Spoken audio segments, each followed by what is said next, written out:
कहते हैं मन और विषयों से छुटकारा पा जाए। पहले यहां से तो छूटे हैं, पहले वो यहां से तो छूटे। जैसे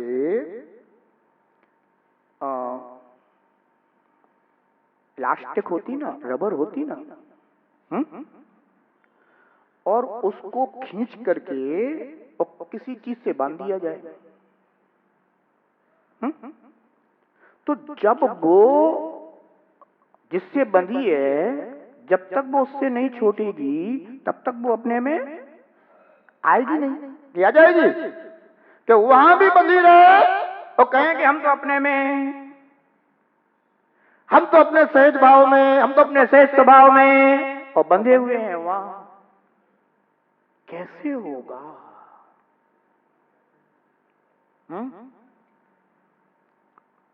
दूध अग्नि, पानी अग्नि पर रखा हुआ है और पानी ने अपना स्वभाव जान लिया कि मैं तो सहज शीतल स्वभावी हूं।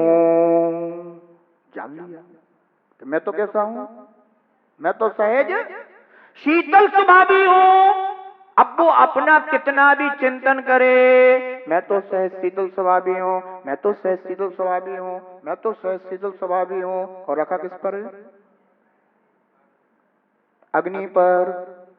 तो क्या वो अपने शीतल स्वभाव को प्राप्त हो जाएगा? नहीं होगा। करना क्या होगा? अगर उसे वास्तव में अपने से शीतल स्वभाव को प्राप्त करना है तो स्वभाव तो उसमें है ही।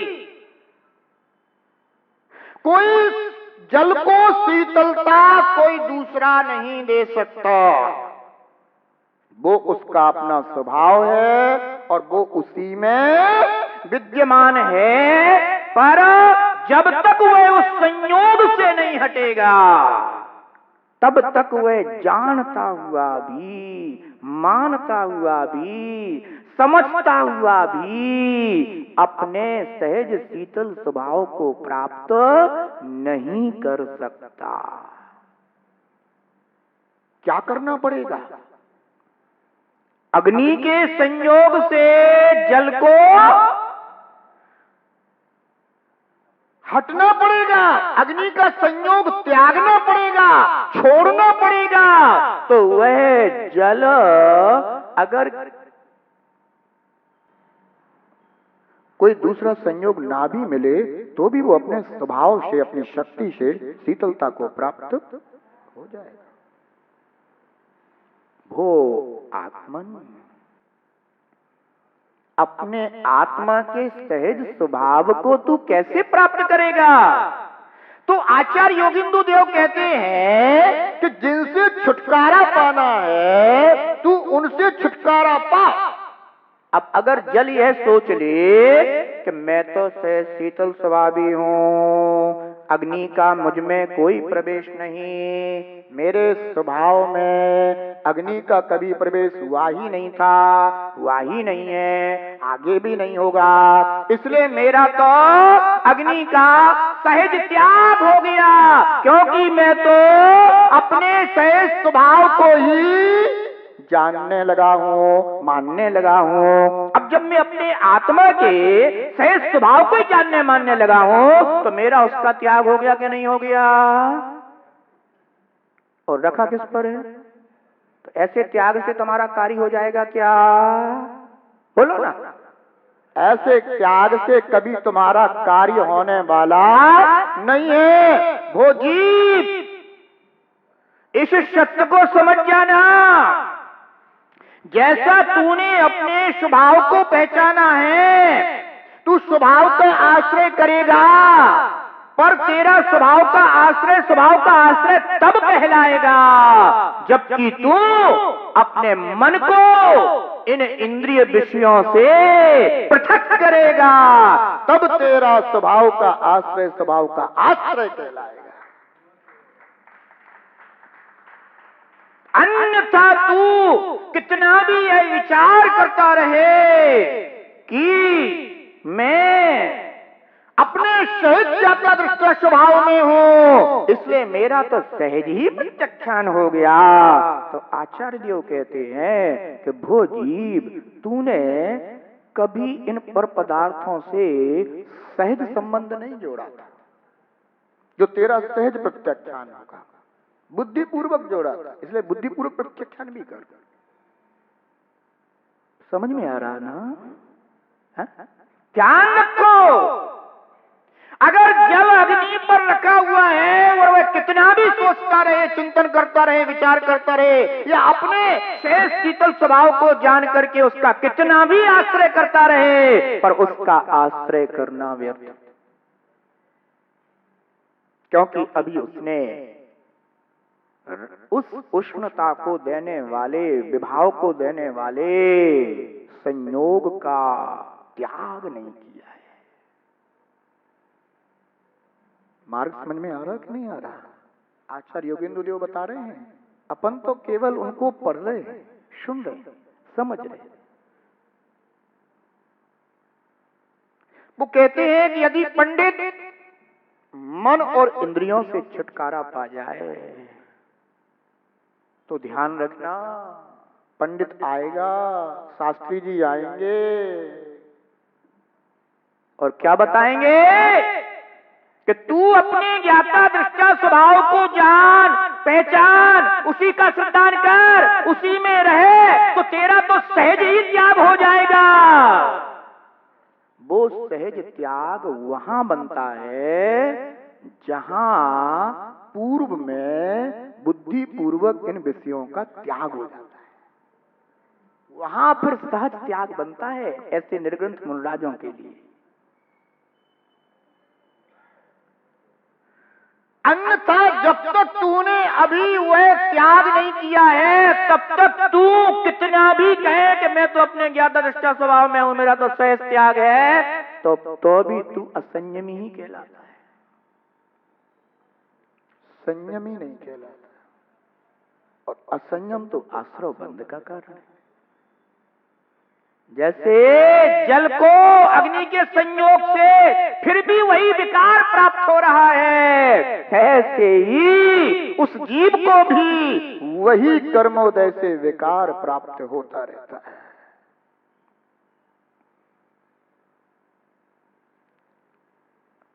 इसलिए ध्यान रखना, आत्मा का सहज भाव उत्पन्न हो जाता है कब? तो आचार्य भगवान कहते हैं कि जब राग का प्रवाह रुक जाता है। कब? जब राग का प्रभाव रुक जाता है। जितने जितने अंशों में राग का प्रवाह रुकेगा, उतने उतने अंशों में सहज भाव उत्पन्न होगा। अब राग का प्रभाव कैसे रुकेगा? तो राग के प्रभाव का कारण क्या है? राग के प्रभाव का कारण क्या है? अनादि से राग का प्रभाव आत्मा में क्यों उत्पन्न हो रहा है? तो कारण पूछो। तो राग के प्रवाह का कारण है पर पदार्थ। आत्मा में तो जैसे स्वभाव में आने की शक्ति है, ऐसी विभाव रूप प्रबंध की शक्ति है। आत्मा कोई अपने विभाव से विकारी नहीं हो रहा, विभाव रूप प्रबंध करने की शक्ति है। अगर उसे निमित्त ना मिले तो यह संसारी आत्मा भी विकार को प्राप्त नहीं होता। संसारी आत्मा भी विकार को प्राप्त नहीं होता। 10 साल का बच्चा है,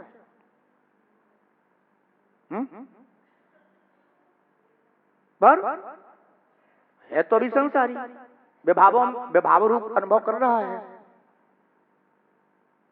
परंतु कोई स्त्री की चाह नहीं। कारण क्या है? कोई स्त्री की चिंता नहीं करता। कारण क्या है? क्योंकि अभी न उस निमित्त का उसने आश्रय किया ही नहीं, इसलिए चिंता भी नहीं करता, वो विकल्प भी नहीं आता। पर अगर उस वही बालक बड़ा हो जाए और शादी हो जाए, और शादी होने के बाद फिर वह अगर अपने मित्रों के साथ कहीं घूमने भी चला गया तो भी घड़ी देखता, अरे टाइम हो गया, क्यों? अरे कोई इंतजार कर रहा होगा। हे भगवान, अभी तक तो कोई इंतजार नहीं करता था, अरे अब शादी हो गई ना, निमित्त का संयोग बन गया तो चिंता बन गई। जब तक उस निमित्त का संयोग नहीं था तब तक चिंता नहीं थी। आत्मा का विभाव स्वभाव तो आत्मा में था ना, पर क्यों प्रकट नहीं हो रहा था? आत्मा अगर अपने विभाव स्वभाव से ही विभावता को प्राप्त होता आ रहा है तो उसे होना चाहिए था ना, नहीं होता। शक्ति है उस रूप पूर्ण करने की, पर निमित्त मिलेगा तो होगा, नहीं स्वीकारेगा निमित्त को तो नहीं होगा। ध्यान रखना। इसलिए इन विभावों का कारण कौन है? राग का प्रवाह रुकेगा कैसे? राग के प्रवाह का कारण है आत्मा से भिन्न बाह्य पदार्थ, और वो जो बाह्य पदार्थ हैं उनमें तेरे राग मोह का कारण कौन है? वो जीव, तेरा मलिन उपयोग। वो भी कौन है? मलिन उपयोग।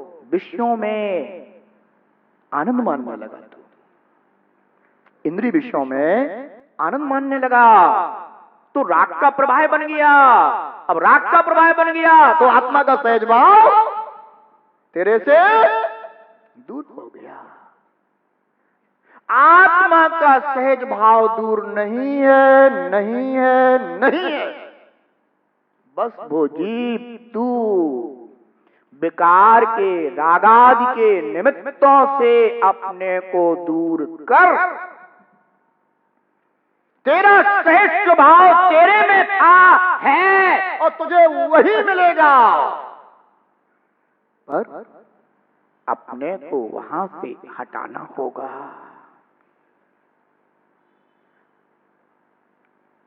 कोई आदमी बिल्कुल सहजता में बढ़िया आनंद के साथ बैठा हुआ था, ठीक है ना? बेटा दौड़ता हुआ आया, पापा जी उसने हमको बहुत मार दिया। किसने मार दिया तेरे को? किसकी हिम्मत हो गई कि फलाने के बेटे को कोई आंख उठा करके भी देख ले? अभी देखता हूं। चले गए पापा जी गुस्से में। पापा जी तो बढ़िया आराम से आनंद से बैठे हुए थे, पापा जी को गुस्सा क्यों आ गया?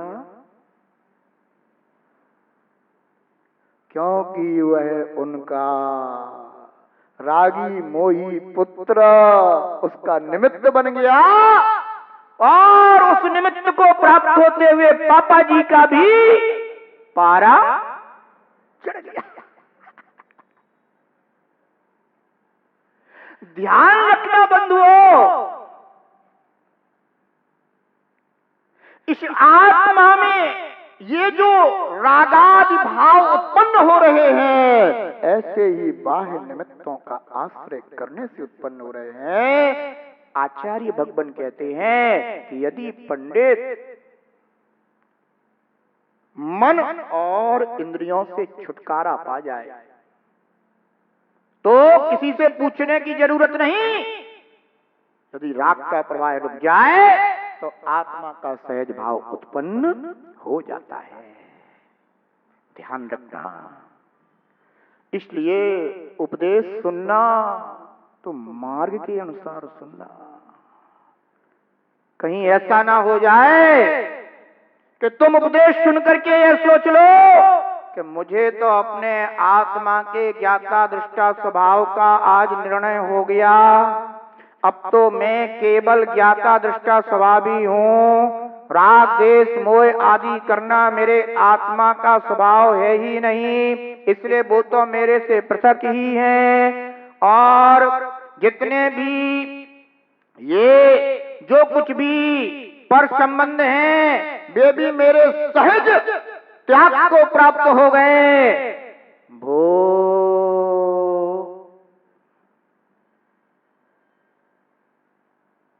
ज्ञाता दृष्टा स्वभाव का निर्णय करने वाला जीव, तू जिस सहज त्याग की बात कर रहा है, अभी तेरा वह सहज त्याग तेरे लिए आश्रव बंध का ही कारण बना हुआ है।